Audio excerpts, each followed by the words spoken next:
pour la petite guidance du jour. Avant de commencer, quelques annonces. Tout d'abord, le prochain live Instagram interviendra le 19 avril à 11 heures. C'est un samedi matin. Ce sera un live cartomancie au cours duquel je répondrai à tes questions. N'hésite pas à me rejoindre sur Instagram pour participer à ce live. Tu peux aussi me rejoindre bien évidemment sur Facebook et TikTok pour avoir un maximum de contenu. Deuxième annonce, le 21 juin prochain, je vais ouvrir un atelier qui s'appelle Esprit animal. Il s'agira d'un atelier qui va mélanger cartomancie, spiritualité, méditation, mais également créativité pour aborder le thème des animaux totems à ma sauce, à ma façon et pouvoir te permettre de contacter ton animal totem, de te fabriquer aussi un totem animal, de t'inspirer de la sagesse animale dans tes problématiques quotidiennes, mais également d'en apprendre beaucoup sur le chamanisme et sur les esprits totems, les esprits animaux. Voilà, donc, je t'invite à, te tenir informé sur mes réseaux sociaux, Facebook, Instagram, TikTok, ici même. Il y aura bientôt les publicités et les campagnes d'inscription. Ce sera, un atelier de 2 heures convivial, où tu vas pouvoir apprendre plein de choses. Vraiment, je suis très enthousiaste à l'idée, de te proposer cet atelier.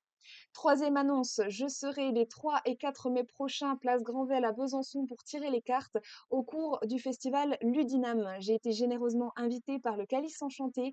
Nous serons 3 sorcières à tirer les cartes, place Granvelle à Besançon, les 3 et 4 mai prochains. Tu peux venir me rencontrer, me poser tes questions, j'y répondrai à l'aide des cartes. Voilà pour ce qui est des annonces. Aujourd'hui, j'utilise l'oracle bleu. Je t'invite à garder du recul, il s'agit d'une guidance générale.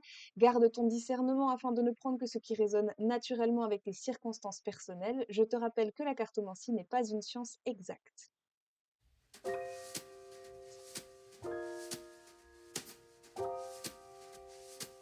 vais commencer par le dos de deck. On a un tirage qui évoque probablement un couple et une vie de foyer, ou en tout cas la création d'un foyer. Il y a quelques petites choses qui doivent être ajustées et rééquilibrées dans ce couple. Ce que je peux voir en dos de deck, c'est qu'on a un rapport aux autres, un rapport à l'extérieur qui se modifie. C'est ce qu'on voit ici. Il y avait peut-être des hésitations entre vie de couple et vie un peu plus libérée, voire un peu plus libertine. Ici, il est vraiment question de retrouver un équilibre intérieur et de comprendre quels sont tes véritables aspirations d'un point de vue relationnel, d'un point de vue affectif, ou bien c'est ton ou ta partenaire qui revoit effectivement ses priorités de ce côté-là. L'inspiration revient, on reconnecte avec son âme. Ici, j'ai des cartes qui évoquent une épreuve karmique qui est traversée avec succès par un masculin ou par une personne de polarité yang, et cette épreuve va permettre de mener vers un renouveau. Donc c'est un message plutôt très positif, même s'il peut supposer quelques difficultés quand même, un passage un petit peu trouble dans le couple, notamment pourquoi pas des périodes de séparation. Ce sera à voir. Ici, on voit que il y a un moment de repli, un moment où on va rester dans son cocon, un moment de lenteur parce qu'on a peut-être besoin de se ressourcer très probablement, et puis on a besoin également de faire le point. C'est ce que je sens ici et c'est ce que je vois. Il y a la notion d'illusion, certaines choses, ont pu nous brouiller la vue. Il y a pu avoir des peurs, alors elles sont toujours légitimes ces peurs, hein. Lorsque tu ressens une émotion, elle est toujours motivée par quelque chose qui est soit de l'ordre de ce que tu as engrangé mentalement, psychologiquement, soit de l'ordre de la réalité. J'ai peur de quelque chose dans la réalité, hein, mais dans tous les cas, c'est légitime. Simplement, ici, on voit que c'était probablement quand même des projections du mental et qu'il y avait un certain nombre de... Alors, peur peut-être, doute effectivement, peut-être aussi il peut y avoir l'idée que l'un des 2 partenaires, se faisait des idées sur ce qui était alors sur lui-même, sur ce dont il avait besoin, sur ses propres limites, sur la manière dont le couple fonctionnait, sur la manière dont l'amour fonctionnait, dont la vie commune fonctionnait, hein. On peut avoir comme ça, des gens qui se sont un petit peu fourvoyés, qui ont cru qu'ils avaient besoin, de liberté, alors qu'en fait, la liberté se plaçait plutôt à un autre endroit. On a tous besoin de liberté, mais la manière dont on définit cette liberté, peut être plus ou moins enfermante paradoxalement. Et donc, on peut avoir ce type de problématique-là, donc une sortie des illusions Je vais la doubler, cette carte des illusions, pour aller un petit peu plus loin, dans son interprétation et sa compréhension.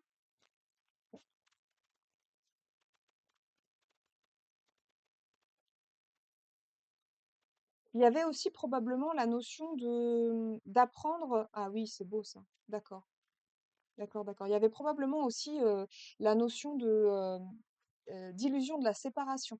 Peut-être que l'un des 2 partenaires a pensé que la meilleure solution, c'était de se séparer et puis finalement, il y a un retour de communication ici parce qu'on s'est rendu compte que, c'était une illusion, on ne la séparation n'était pas la bonne solution.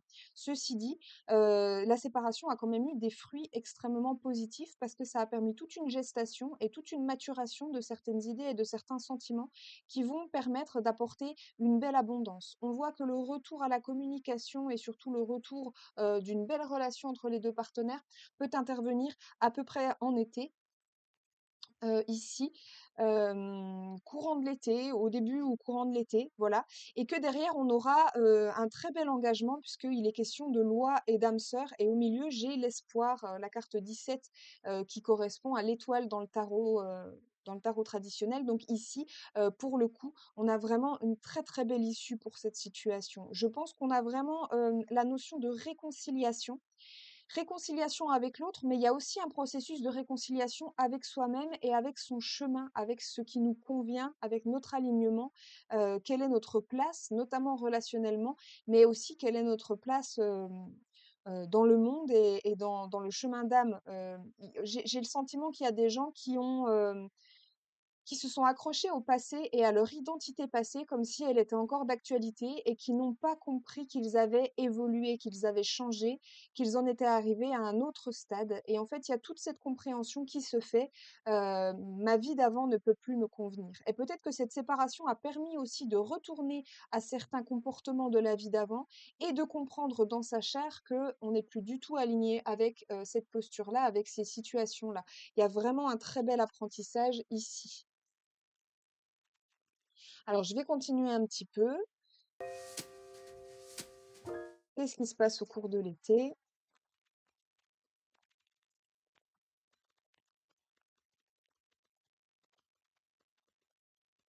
Oui. Il est soit question de comprendre qu'on trahit ses propres émotions, qu'on trahit son féminin sacré, son intuition, qu'on va à l'encontre de son intuition, c'est un petit peu tout ce que je disais avant. Ou bien on peut avoir même une situation plus extrême que ça, qui concerne un couple qui effectivement a pu être en séparation, hein, on le voit, et où l'un des 2 partenaires est allé chercher ailleurs ce qu'il avait en fait sous les yeux. Et donc on peut avoir un partenaire qui a, un des 2 partenaires qui durant cette période de séparation, s'est rapproché d'une autre personne et a pu vivre des expériences charnelles et sentimentales avec une autre personne. Et il y a cette prise de conscience que ça ne va mener nulle part parce qu'en fait, on est en train de nier une, d'essayer d'échapper à un lien d'âme, qui est bien au-delà d'une relation, ordinaire, si tant est qu'une relation puisse être ordinaire. Ici, on a vraiment cette renonciation, hein, à aller voir ailleurs, en fait, hein, à aller chercher ailleurs ce qu'on avait, sous les yeux. Il y a vraiment cette idée de comprendre, hein, que sa place est auprès de l'autre. C'est vraiment très joli, hein. C'est vraiment très joli. Ça a été quand même douloureux. Ça a été une phase extrêmement douloureuse, hein. On voit qu'il y a eu des disputes. Il y a eu, le sentiment d'être sacrifié ou de devoir sacrifier quelque chose, de précieux. Cette mutation, cette transformation intérieure, après avoir pris soin de soi, après être resté dans l'isolement et dans la réflexion, dans l'introspection pendant quelque temps, on retourne donc à cette relation et à son potentiel, de fertilité parce que finalement et à sa durabilité. Là, on a une relation, hein, qui est faite vraiment pour durer, hein, qui est une relation, hem mais je pense que tu en as déjà l'intuition parce que tu as cette idée, avec ici la carte du message, tu as déjà cette intuition que la personne que tu as en face de toi est la bonne personne avec qui tu vas pouvoir faire ta vie. C'est quelque chose qui peut-être intervient pour la première fois, dans ta compréhension des choses ou dans ta façon de voir les choses. Tu n'avais pas forcément ce sentiment-là, de cette manière-là, avec les personnes précédentes. La séparation, elle permet de s'enraciner, elle permet de porter du fruit et ensuite on a le choix de l'abondance et on a le choix de retourner effectivement vers l'amour, une réconciliation. On a vraiment la notion ici de réconciliation, hein. Cette relation est un cadeau et on va la revivifier, on va lui rendre sa santé avec un retour de libido également, d'un point de vue très, très charnel, hein, je parle ici. Voilà pour ce message, voilà pour cette petite guidance du jour. J'espère qu'elle t'aura plu. Je t'invite à liker, à partager, à commenter, à sauvegarder cette vidéo. Tu es le premier ambassadeur de mon travail. Tu me permets de rester visible et donc tu fais en sorte que je puisse continuer au long terme à t'accompagner au quotidien. Donc vraiment, toutes tes actions, toute ta participation me porte énormément, porte cette chaîne. Je te remercie infiniment pour cela. Je te souhaite une excellente journée et je te dis à très bientôt pour une nouvelle guidance. Bye bye.